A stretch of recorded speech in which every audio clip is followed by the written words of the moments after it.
So, a very good day to all. I am Vaijayanti Sampath Kumar and I'm glad to be co hosting the next installment of EDC Talks 2.0 today.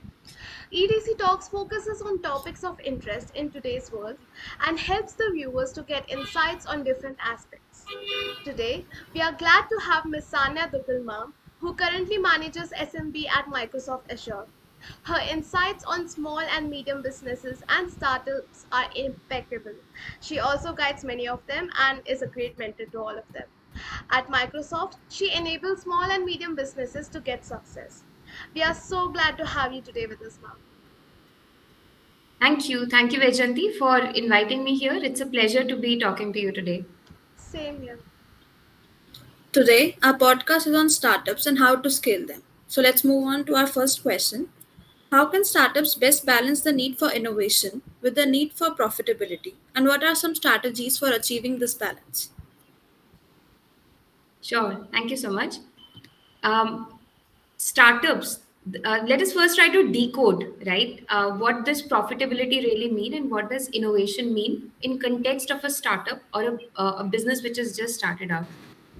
Innovation tends to be at the fundamental reason why a startup exists. Startups have this dire need to disrupt the industry that they are in, and how do they do that? They do that with the help of innovation, whether it is innovation in terms of a process, in terms of a product, or in terms of a service that they are offering. So then comes the other part, which is profitability. Profitability is the only thing which can make a business sustainable. You know, while there's a lot of dialogue on investment, angel investing, capital venture, all of that coming into the picture, ultimately, customers' money is always better than investors' money for a business because that is the only thing which will keep it thriving in the long term. Thus comes the question on how do we balance innovation with profitability. Completely depends on which stage the business is in. If you're just starting out, if somebody has just started out with a business, there is the first need to create a solution, right? And the first kind of solution which is created is called a MVP, minimum viable product, something that you can take to the market, something that you can test out, something that you can get feedback on from your customers, your early users, etc. When it is in a stage where you can where it's actually marketable, you can take it to a wider audience and circulate it around in the market. You need something called an mmp, a minimum marketable product, something that you can advertise on and say, hey, this is my solution, go ahead, use it, pay for it, right? At this stage, innovation is very important because this will form the premise of your business existence. Thus, the heavy lifting is on the innovation side and not on the profitability. However, once the solution is actually in the market, you need to test it out. You need to really see what the user is willing to pay for. You need to figure out what is the unit economics of your business. How much are you investing versus how much are you getting back in return? At this stage, it is important to question that how will I survive the business for a longer duration? I'm not saying stop the innovating aspect. I'm just saying the focus shifts towards profitability more. And once you have reached that stage where at least you understand what is your product costing you, what is the unit economics, what is the profitability, and where is your break even? When do you really spend as much that you are earning, at least that is at par. That is the time when you need to increase your profitable aspect because the additional money that you're going to get out of the business will be reinvested into innovation. So, at different stages, the balance is between what is needed for the business. Early stages, innovation is a priority, profitability not as such. Somewhere in the middle, it needs to be balanced out, and then it needs to be a regulated investment. Even larger, very large organizations have a dedicated fund, a dedicated lab, a dedicated set of profits which are earmarked for innovation, and thus that amount is constantly put in there. However, at this stage, it is not just experimentation, but also slightly more outcome oriented because now you have tested the waters, you know what works, doesn't work, etc. So it becomes more methodical and not very haphazard. Yeah. So like all of the big companies have this R&D department, right? That's focused on the innovation part. And but startups are mainly, I mean, more focused on money because that's what needs to be, you know, that's what's needed to move ahead. Both are And needed, yes. Yeah. yeah, and money is also needed so that you can put it back in your startup and grow. Right. Yeah. It's a continuous cycle. Money Yeah. which goes into innovation, and innovation which brings money. Yeah. Okay, let's move on to our next question. How can startups effectively scale their operations without sacrificing quality or losing sight of their original vision? Yeah. First is to just understand that there is a crawl, walk, and run stage to every business, right? When you're crawling, you're setting up things. When you're walking, you're kind of in the growing stage. And probably when you're running, you're in the scaling stage. There is also a difference between growth and scale. Any of you would like to contribute to what that is? What is the difference between growth and scale? Growth is maybe more, personal oriented, and scale is what appears on the outside. I'm just taking a guess here. I'm not sure. That's absolutely fine. Mm, That's absolutely fine. I just wanted to hear back your thoughts also. But if we just try to understand in terms of a business, how does growth differ from scale? Growth is when you're adding resources, say X number of resources, and there's a Y output that you're getting. You keep on adding X resources, you keep on getting a Y output. The growth is when you're putting in resources and getting an output. Scaling is when you're putting in resources, but the magnitude of output keeps getting larger. That is scale. So the proportion is actually not very proportional. It starts to change. So an input of X will not yield an output of Y. Output will start to change. So this proportion becomes, it actually becomes disproportionate, and that is where you've truly reached scale. Now the question is, how do companies scale without losing out on their quality? There are different stages, as I said, right? And if you break it into two or three different things, there is the people aspect involved in it, which changes over a period of time. There is also the understanding of demand and supply in the market, right? When you're just starting out, you're probably exploring all of these three. Let us talk about people. When you're just starting out in organization, the first few people who start to work with you understand your vision. They're working with you because they believe in what you believe. But when the organization is growing, and say for now you've grown to maybe 5,000 odd people, those 5,000 odd people will not most likely share the same vision that you started off with. You might, if you have a really good culture, you might be able to cascade it to those people also to a large extent, but 100% no. So then what do you do? Where does the quality go, as the question was, right? There's also the other aspect of demand and supply. When you're in the early stages, things are mostly human dependent, people dependent. You're enabling demand in the market, you're figuring out who your customers are, why will they pay for what you have built, and what is the use case, what is it that they are going to use your solution for. Then comes the supply side, who is going to service it. Now, when you start to add resources to your business at a certain quantity and you're expecting to grow or you're expecting to scale, all of these dimensions will change. Number of people will increase, the demand in the market will increase, and you will also have to increase the supply on the inner side. Let me talk about demand. When I say demand, it is about who is purchasing your solution, why are they purchasing it, what difference does it make to your life, and what is the messaging and value proposition that they are able to relate to. You have to decode all of these when you're growing. You have to understand that I had 20 customers, today I have 200. How did I come there? What was it that these people bought my solution for? And once you've figured out what is it that they purchase your solution for, what is the messaging that they're able to relate to, you can increase that quantum. You can increase your marketing and bring in more people, right? Similarly, on the supply side, now out from this 200, you take your number of customers to, or maybe prospect customers to 2,000. Who is going to service their requirement internally? For that, you will need to have additional resources. But then, even for additional resources, what all will you need? You will need money, first of all, to keep the engines going. You will need training, skilling, etc., for those set of people to make sure that they're delivering the outcome that you want. And what is very important is that you will need systems and processes in place, because when you're adding people at such a great speed into your organization, first of all, they might not be able to relate to the culture, and secondly, they might not understand what is expected out of them to deliver. So at that stage, the people component also gets incorporated, right? You have to now look at building very sustainable, repeatable processes, because probably the initial set of 20, 30 people understood your vision, understood what you wanted to do, and thus they were doing automatically, maybe at a time, what they were expected to do.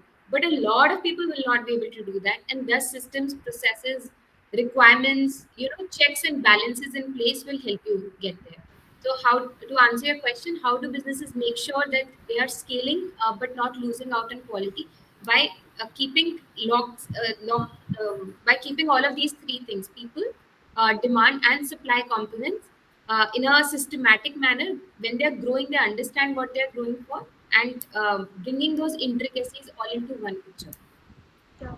And mom, like we say that change is the only constant thing in this universe. Like, you have worked with many startups. Have you met any startup whose vision kind of changed midway? They thought that okay, now that we have grown, I guess this is a time to change the vision, alter it a bit. Like not gone a 180, but kind of change the main focus of what they had started with. Have you met any startup like that?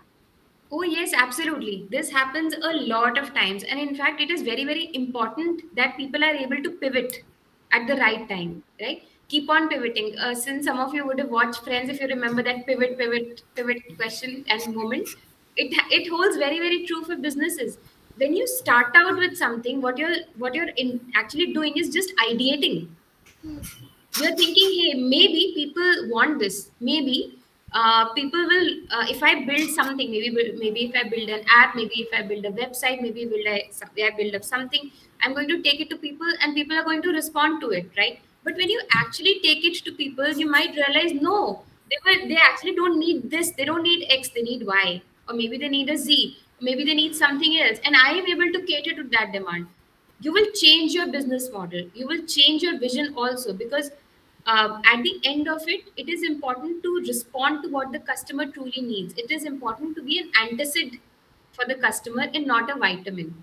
Now, what I mean by that, you sometimes start out a business in the hope that people will need something, and it might just be a must, it might just be a good to have for them.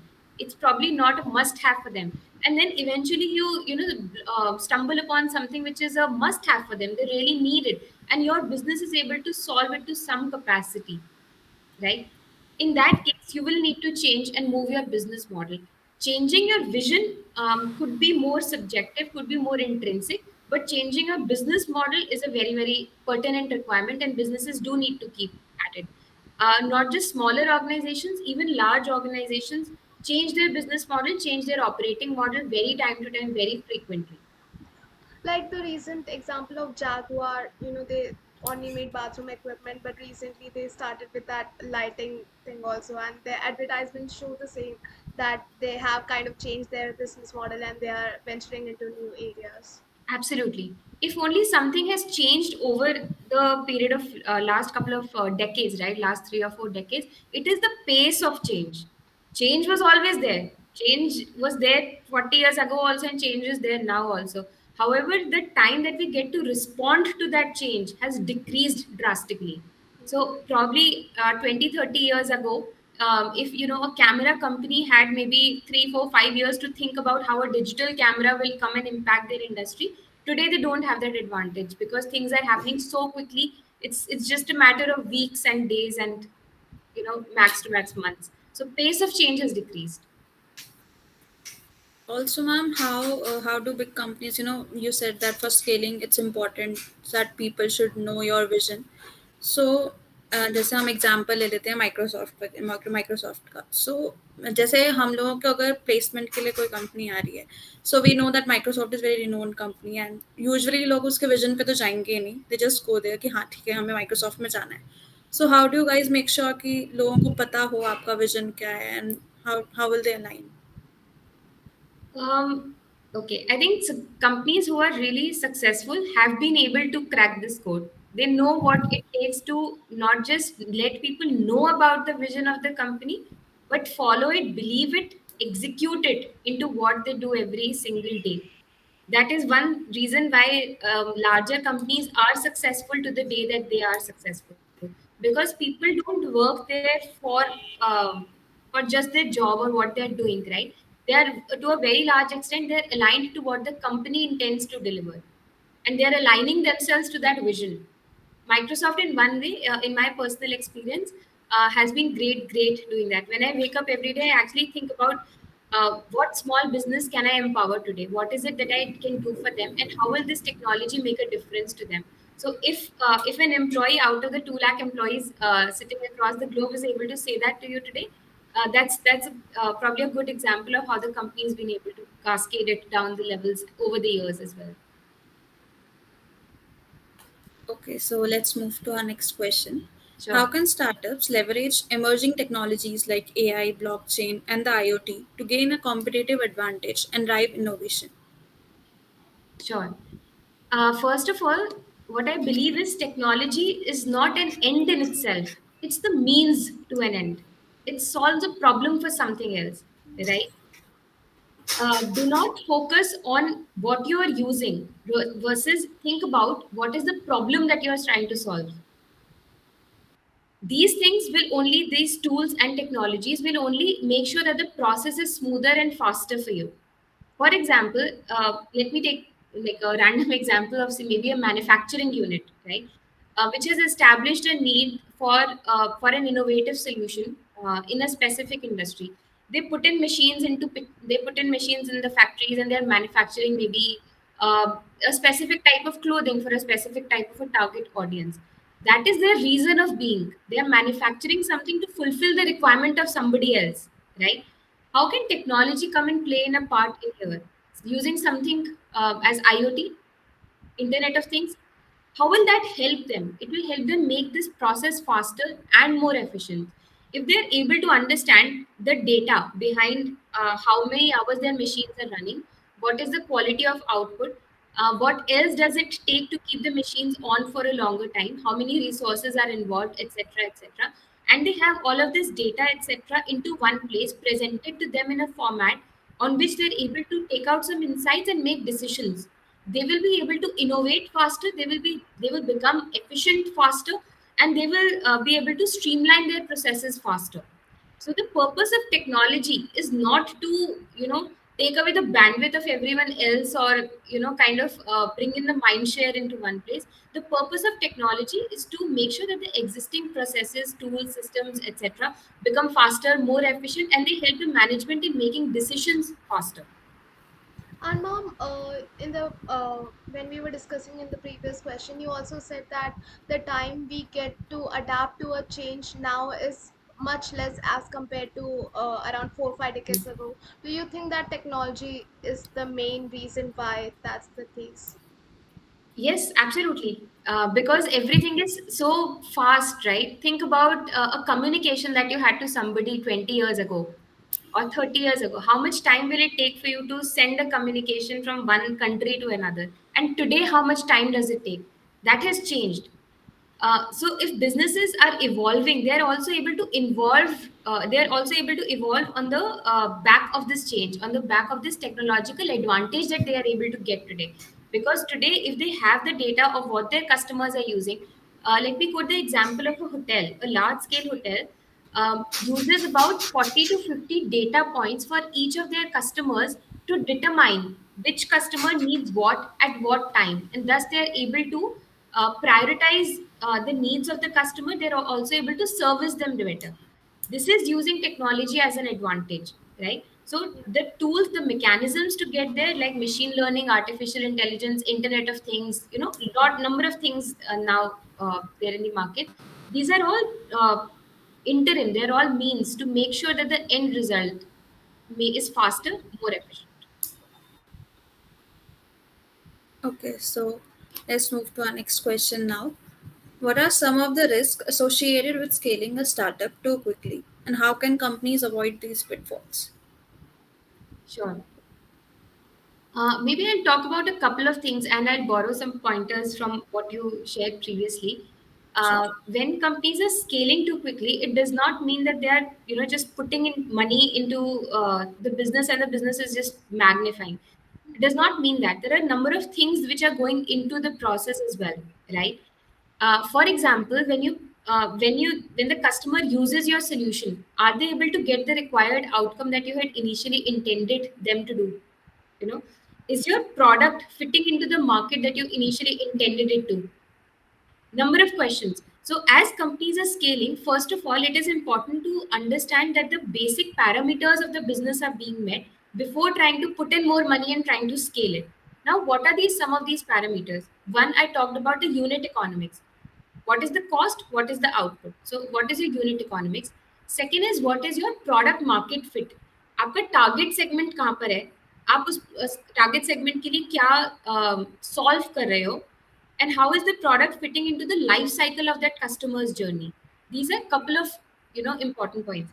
Then is how large is your target market? Maybe you set out with the thought that if I put in say 50 crore rupees into this and I reach out to 100 crore customers out there, you actually realize that there were not 100 crore customers in the first place, right? So what is the target, what is the total addressable market for you? That's one more question. And sometimes companies don't realize this while they're growing up too fast.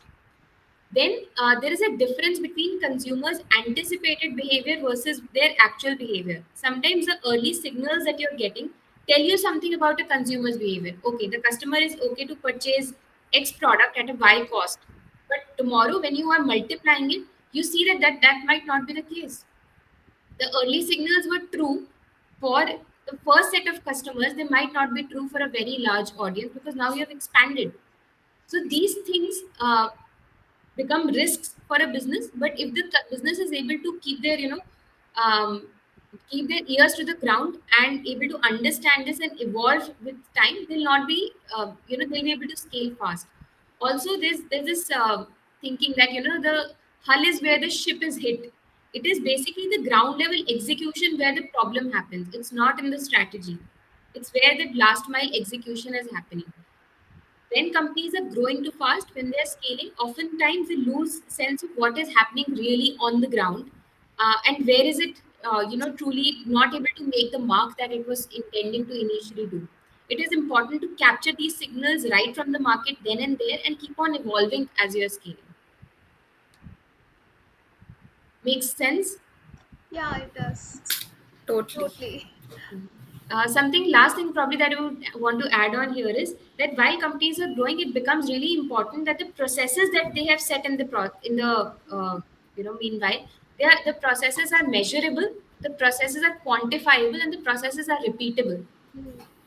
Because what was applicable for your first 50, 70, 80 set of customers and employees will not be applicable once you have expanded into 10 or into 100. Yeah. I've also met some people who, talk about having startups and all, but their ideas and the way they want to achieve them are so abstract that, it ends up doing nothing really. And then they have to rework, and a lot of time is wasted in that thing. But as you said, if we have quantifiable procedures and we ourselves are clear like how we want to get through this, then a lot of time will be saved. Okay, let's move to our next question. What are some of the most important factors that you think that investors look for when deciding whether to invest in a startup or not? Sure. For stages of investment, there are multiple stages. There is a pre-seed funding, there is a angel investing, there is venture capital which is involved. Let me talk about the initial set of funding, right? Say somebody, because I think that is what most of you will be able to resonate to. You've just started out a company, you want an investment. So now it's on your mind, what is the investor thinking, and maybe how can I convince him or her, right? uh, from where from my interactions with investors and working with them for some part, there are a couple of things. And first of all, the product, the business needs to be in a space which is blue ocean. When I say blue ocean, it is an area in which there are very few players or there are no players at all. Investors are usually wary of investing in a place which is already too crowded. For example, if you today look at edtech as a business model, numbers of, n number of startups have just cropped up. I did a research on edtech, I think somewhere around last year or last to last year, and published a research paper on that subject. That's when I think the last number that I recall was somewhere around 5,000 or 5,500 registered startups only for edtech at that point in time. I'm sure with in the last 2 years that number would have also multiplied, and there will be many startups who are not even registered as Yeah. edtech. So any space which is already overcrowded becomes very difficult for the investor to understand that, hey, if I put in my money in there, how is this company going to differentiate itself? Then from that point only, the second one comes is that how much competition does the company already have in the market, and what is the moat to protect it? And when I say moat, it is basically something which acts as a differentiator for your business and protects it from getting replicated too quickly. So investors are mostly looking at that as well. See, if I am investing in your business, then what will make your business so safe from competitors? What is that USP that you have, from which it will be protected from competition? Otherwise, replication in today's time and age is really simple, really quick, right? So that's one. Second thing is your target market large enough? How many people would be willing to use that problem? How many people will be willing to use that platform, and how many people really have that problem? I could be solving a very pertinent problem for the customer, but how many such customers exist in the market? You can't scale something which has a limited number of users, right? Which has a limited number of people, or limited number of people with that problem that you're trying to solve for them, right? So that is one. Then a business might be viable, but a business might not be investable. What does that mean? There are certain businesses which are profitable, which are earning profits, but then you can't grow them, you can't scale them. And I come back to the previous definition of scaling. Scaling is when you're putting in a definite number of resources, but the output is not in proportion, the output is far larger. And that is not the case for every second business out there. Not every business is like that. And lastly, especially at the early stages of investment, more than the business itself, what matters is the founder's vision and the founder himself or herself. A lot of people confuse it for a number of things. Sometimes people think, hey, it's because of the degree that the founder has, you know, or maybe the background that the founder belongs to, or the age of the founder, etc. It's actually not about that. It's about how the founder, how much is the founder committed to the business, how much are they able to put in, their time and effort into the business. That's one. Second is, what clarity do they have about their own business? Where do they intend to take it 2 years, 3 years, 4 years down the line? Are they clear on the business plan that they have? Are they clear on the problem that they are trying to solve for the market? So, because initially the business is not, most of the businesses are not profitable. It is actually upon the founder's conviction and commitment that the investor is putting in money, you know. So that makes a lot of difference. Also, ma'am, can you explain the level of investment because I always confuse in them. Yeah. Then what do you mean by level of investment? The pre-seed investment and the two other. Sure. So when somebody has just started out a business, you will put in some money, say from your own pocket, your own side, right? After that, you will need some more money to keep the business growing, and this money is pretty much pre-seed kind of a funding. It mostly comes in from friends and family kind of sources, because you actually don't have anything more than an idea right now to make it function. You will even need some money to maybe put in an app together or a website together or start something in person, etc. That's a pre-seed or a seed round of funding. Think in the literal sense, the seed of a plant, right? That's where everything begins from. But this mostly comes in from friends, family, or and your own personal savings, etc. Then comes a round of angel investing. We call them angels because they are investing in something which is largely not there.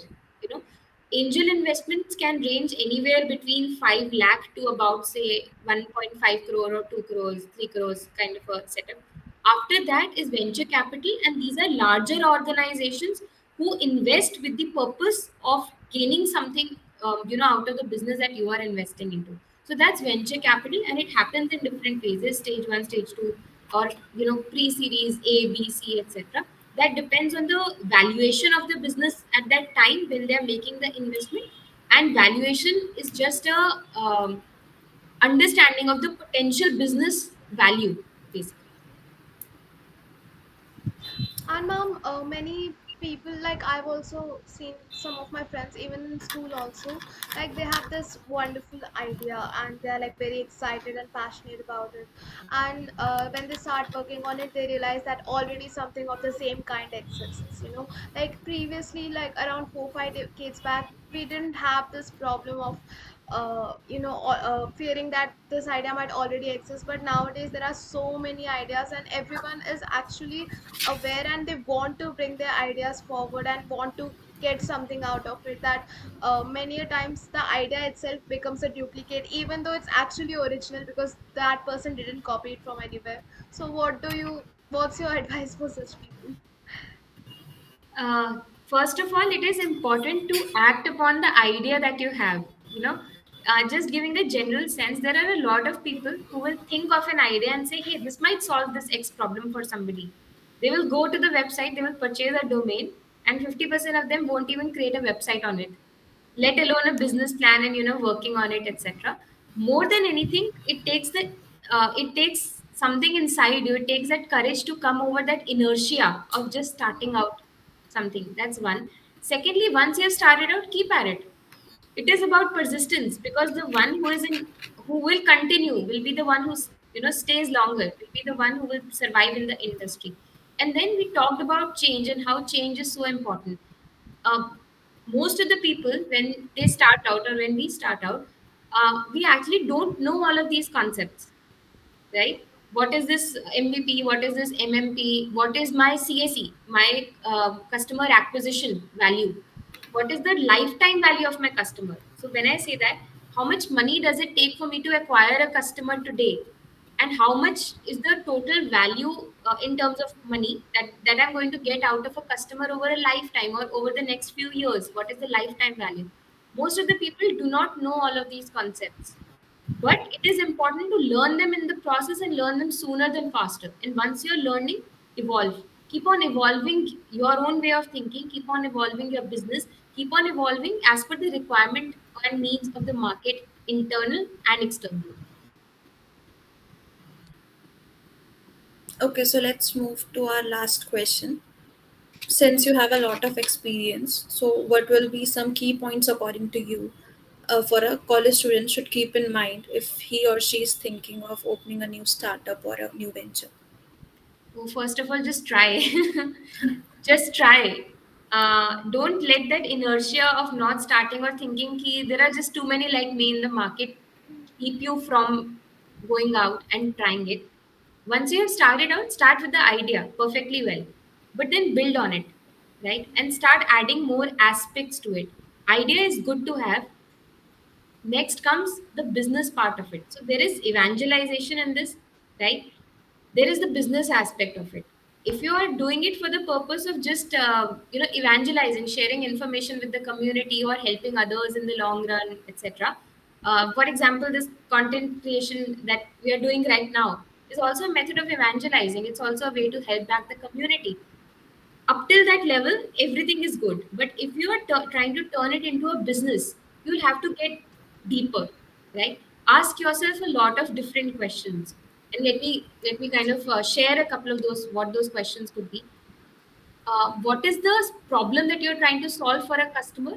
And second is your market willing to pay for it, right? Then are you a vitamin or are you an antacid? And when I say that, is your solution a must have for somebody? They really can't uh, they will not be able to go ahead without it, or is it just a good to have? Yeah, I have it, it's fine. Or I'm just okay without it as well, because in that case you'll have a very hard time selling it to somebody, right? Then, who is your competition and what is your USP? How will you differentiate? And this is where the point of innovation comes in. How will you differentiate in terms of your product, in terms of your service, in terms of your process? Then, is your target addressable market large enough? Then, validate your idea, but do understand that there is a difference between your customers' anticipated behavior, what you're thinking, how your customers will respond, versus how they actually behave. And once you've understood that behavior, just pivot as per what the people really need, or find a different target audience, because ultimately all of this has to match. You need to determine the correct product market fit. which is that market which is responding to your product the most, where is that right demand, establish your unit economics. That's when you're ready to actually create a business out of what you're doing. You sell it to the first customer, you sell it to the second customer, your third customer. You would have figured out answers to most of these questions. That's when you're now ready to just put in some more money and increase what you're doing. From three, the first three customers are going to be your hardest sales. The next 30 might be simpler, and the next 300 will potentially be much simpler. Though the problems that you're facing will change, but your the process will be much smoother for you intrinsically. So, good to have an idea, start executing, think about a business, and then learn the business variables as you're working along them, and just quickly change. I think the best part about starting out as a college student is that you have no baggage, right? You have no baggage. There are far less responsibilities, far less things that you have to be worried about. So, utilize that time, utilize that advantage, and just start out. It is probably the best time to make mistakes.